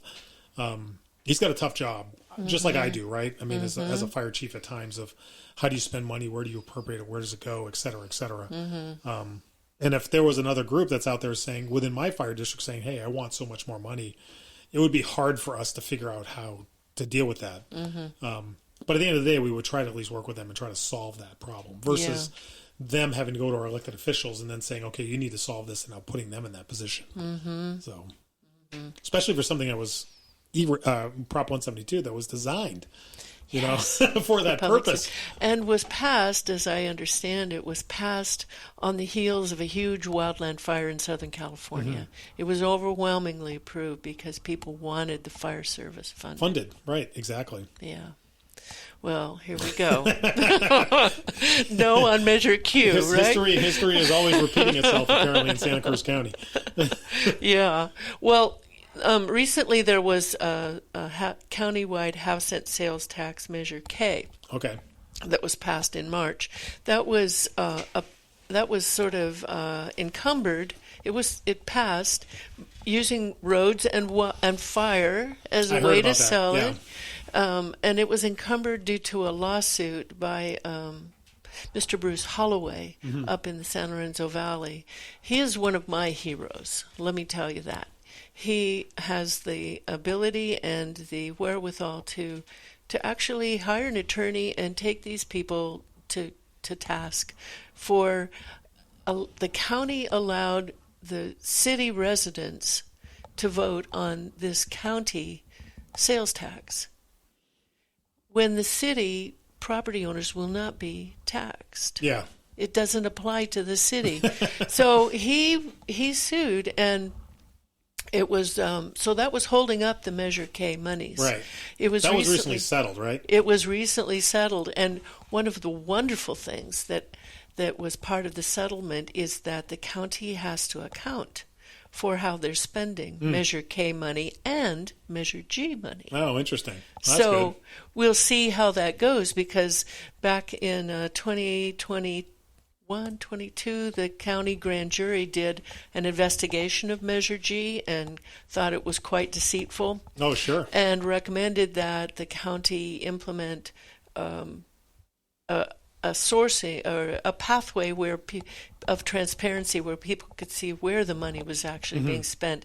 And the county just said, no, we're not going to do that. Wow. That's bold.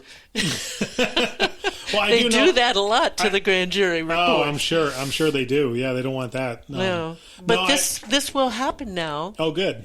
As part of the settlement that Bruce Holloway and his attorney worked out. Wow, that's great news. Yeah, no, that's I think accountability and transparency is super important. Absolutely. As a fire chief, and I say this all the time, and I say it to the firefighters, because I've worked for other fire chiefs that may not have this perspective. My perspective is this is the community's fire station. This is the community's fire apparatus. I just get the benefit of being the manager and steward of it while I'm here. So people are always asking me, oh, can I come down to the fire station with my kids? It's your fire station. You can come down anytime. It's your fire apparatus. Come down anytime. Knock on the door. Or if the door's open, come on in. We'll show you around. This is your investment in the community. This is your items that you own within the community. And that's a little bit different than a lot of people, I think, may have a perception of, if you will. But at the end of the day, these are assets that are owned by the community. Yeah. For the people, by the people. Right, exactly. And it's sad that people have to go and hire an attorney to affect change. I mean, that's really unfortunate. I know during the primary election, I went to a couple of the different the forums that they had at the local hotel here. I think you were at one or two of them as well. And that was a big issue for some people. I mean, one of the candidates that were running for, I forget, it was either the 2nd or the 3rd district, his platform was about roads. I mean, at the end of the day, because and he talked about how they keep talking about these monies that are going to go towards roads, and the roads continue to be in disrepair. Yes. And now they're getting money back in from FEMA. They're not talking unless somebody asks those questions. you don't hear about it, and where they were, what is it, $100 million they didn't get from FEMA, but now they've got $50 million from FEMA. Right. So it's interesting. Right. And the county borrowed an unprecedented $95 million just to keep things going. Yeah. So yeah, it's a lot of money. It's a lot of money. Yep. Yes. Well, we're down to our last 10 minutes. Oh, wow, already. Chief, my goodness. Time flies. What else would you like to leave the voters with, either our listeners with here, either regarding fire issues? We've got a red flag condition out now, Scotts Valley Fire, Measure S, Measure Q. The floor is yours. Oh, wow. Boy, that's a pretty broad thing. Yeah, regarding the red flag warning, we were chatting about this before, I believe before we got on the air. The county fire chiefs actually have the ability to request additional resources. And during this red flag warning, we have 5 additional units that we've requested that we are staffing within the community. So if something major blows up, or if CAL FIRE gets pulled out of the area to go respond to a larger wildfire, we can actually backfill those stations. And we don't normally talk about a lot of that stuff or make that aware to the community. But yes, we are working with Cal OES, and we've made that request yesterday. They'll be on from yesterday is when they started. It'll be on through Saturday. And who pays for those? We get reimbursed from the state for that, so it's not a local request. They want those assets and resources available for the risk, so they end up reimbursing us for the staffing that's on it. So Central, Watsonville, Santa Cruz City, they all have vehicles in service. We've got 2 on that are from Scotts Valley. We talked about the Type 3 before. But anyway, yeah, so we have additional resources, and those costs will be reimbursed to our district from the state to provide that protection. Does it take a long time to get reimbursed? No, actually now, since I've been here, they have a system where it's all done electronically. So, in fact, we try to budget for it. We'll try to budget for the staff time, like overtime when they're doing that. And then at the same time, we'll budget the revenue. We usually budget a little bit less revenue because we don't know when it's going to come in. But we actually, between our initial budget and our final budget this year, because we do our fiscal year mid-year, we had already had more revenue from pre-positioning and from the rainstorms and from wildfire responses out of county than we had originally budgeted. And this was only in July. Wow. So we ended up having to bump that number up and bump the other number up. But yeah, no, we try to make ourselves available. We go out of county quite a bit. So doesn't the other agencies within the county. They go out and they get that experience serving within the state as well as coming back, being able to, if there is a big fire in this community, that we're able to respond to it. Back to the voting thing, just really quickly. Seeing the floor is mine. Yes. But if people want to call in, 265-5050, we've got 7 minutes. Okay. Back to voting. This is something, voting is a very personal thing. I encourage people to, if they're not registered to vote, get registered to vote and go ahead and vote and get out there and vote. And as well as read the documents and what you're voting on, educate yourself on it so you're making an informed vote. We have a caller. Do you want to talk with him? Of course, yeah. All right. Let's see. Unless it's one of the fire chiefs that is calling to give me a hard time. Can you hear me, caller? Yes, I can. This is Dave from Santa Cruz. Hello, Dave from Santa Cruz. Thank you for calling in. What would you like to say? Well, first, I wanted to thank the chief. It's real refreshing to have somebody who works in the government field come in, and he answers so directly. He's a total straight shooter, and this is so different compared to, say, our presidential campaign. People would just go, well, I'm a middle-class kid, and I just wave at the fire engines, and they're great. Well, thank you. You're welcome. So I was curious about Measure Q. I'm a cynical person because I come from marketing industry, and you kind of beat me to the punch because I bet they probably polled and found out that people were more likely to vote for Measure if it helps firefighters because people love, the fire department and what they do or service to our community. So that's probably why it's on there, but it's unfortunate that it's probably going to pass because people in Santa Cruz vote for a lot of these measures without really reading them. Yeah, no, I agree with that. Yeah, no, to the first point that I think you were getting at regarding marketing, yeah, I believe that they did polling, and other places have done polling as well, and there's a handful of items that poll really well. One is in this county roads. That's the thing. If you're going to use money to roads, people want to see their roads fixed. Regarding fire or wildfire resilience, that's a statewide issue because it's in front of everybody. People are very fearful of it. They live in a very dry area. So that generally polls well. And then lastly, independent oversight. That is a whole citizens committees or independent oversight. People feel that their dollars, there's going to be a watchdog against those people that they don't trust that are in those elected official roles. But until you start, like you were talking about, peeling away the layers or reading and understanding what they're actually voting on, or asking difficult questions or follow-up questions about the measures, they're really not going to know what they're really voting for or how or why it was presented. Like the question, why is wildfire resilience in this bill when there's no guarantee that $1 will go towards wildfire resilience? It's because it polls well. So, yeah. Yeah. It sounds pretty sneaky how they got it on the ballot. I have my usual coffee hangout, which I won't name, but a lot of times you used to overhear people have meetings there, and this woman from a nonprofit was bragging to her friend, this was like 6 or 9 months ago, like, how we're going to get a bunch of funding because of these measures we're putting on the ballot later this year. Yep. And now I see what it is. Easy money. Yep. Frustrating. Yeah, it is. Yeah, well, I will tell you that the oversight for Measure G, that half-cent sales tax, when I asked the county auditor controller, where is the independent oversight? I don't see any committees meeting. She said, it's all on the website and people can look at it. That's the community oversight. There you go. For Measure G. Everybody from the community is overseeing it, apparently. Right. So, Dave, what else? Thank you so much for calling in. What else would you like to say? We've got about 5 minutes.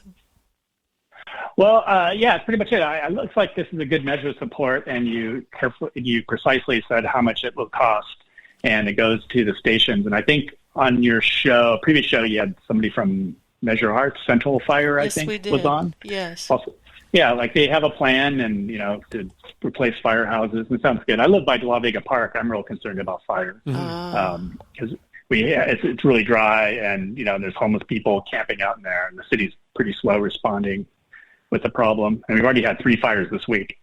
Yeah, I was going to say that there's been a handful of fires that were over there. And then we actually had one on the other side of the hill of De La Vega Park on the other side of the golf course. As well, and I think there was somebody that may have been setting those. I don't know for sure. I shouldn't probably speak on it, but my understanding is they may have caught the person that was doing it, which obviously, like you just said, it really created a really sense of insecurity in that area with everything being so dry, as well as the winds now coming in, and then all of a sudden multiple fires being lit. A little further up the road, up Branson 40 Drive, Mill Road as well. There's been some people out there across from Mill Road, people that are camping.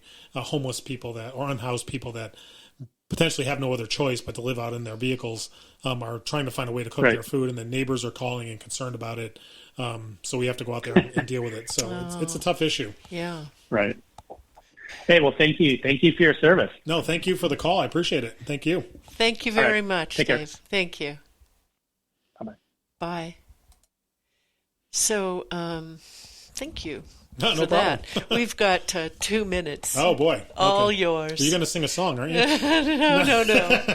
My singing is worse than my math. Oh, no. That's hilarious. Yeah, no, thank you for having me. I know, I know you're an honor. You're active in a lot of different areas and on a lot of different fronts. And I think, people like you are really what can make a community different, right? Somebody who's watching out for these things and keeping an eye on certain things and advocating for certain things and finding a way to get that message out there however they can. So, thank you. Thank you very much. I'm honored by that. And again, tell us how we can find you and learn more about Scotts Valley Fire and Measure S. Yeah, so Measure S, obviously we're doing our outreach on social media. You can go to our website. We have information that's on there. That video that animated video I talked about earlier will be one of the first things that pops up, and then there's a button that you can click on for Measure S as well. All of our information's there. You can also reach us by phone. That information is on our website. You can also send us an email at info@scottsvalleyfire.com. Regarding Measure Q, that one's a little bit broader. You can certainly reach out to any of your fire chiefs within your own community. Yes. Chief Nee that you had on last week and Chief Cefaloni, they're both very informed about the issues of Measure Q. Chief Bingham from Boulder Creek is also very active on the issue. He's the president of the association right now, although he's probably going to be going off at our next meeting. But anyway, that's where people can get their information. Yeah. And read. Yep. And educate think yourself. critically, yes. Thank you very much, Chief Correira, for joining us today. Thank you, Becky. Thank you, Appreciate listeners. We're off. All right.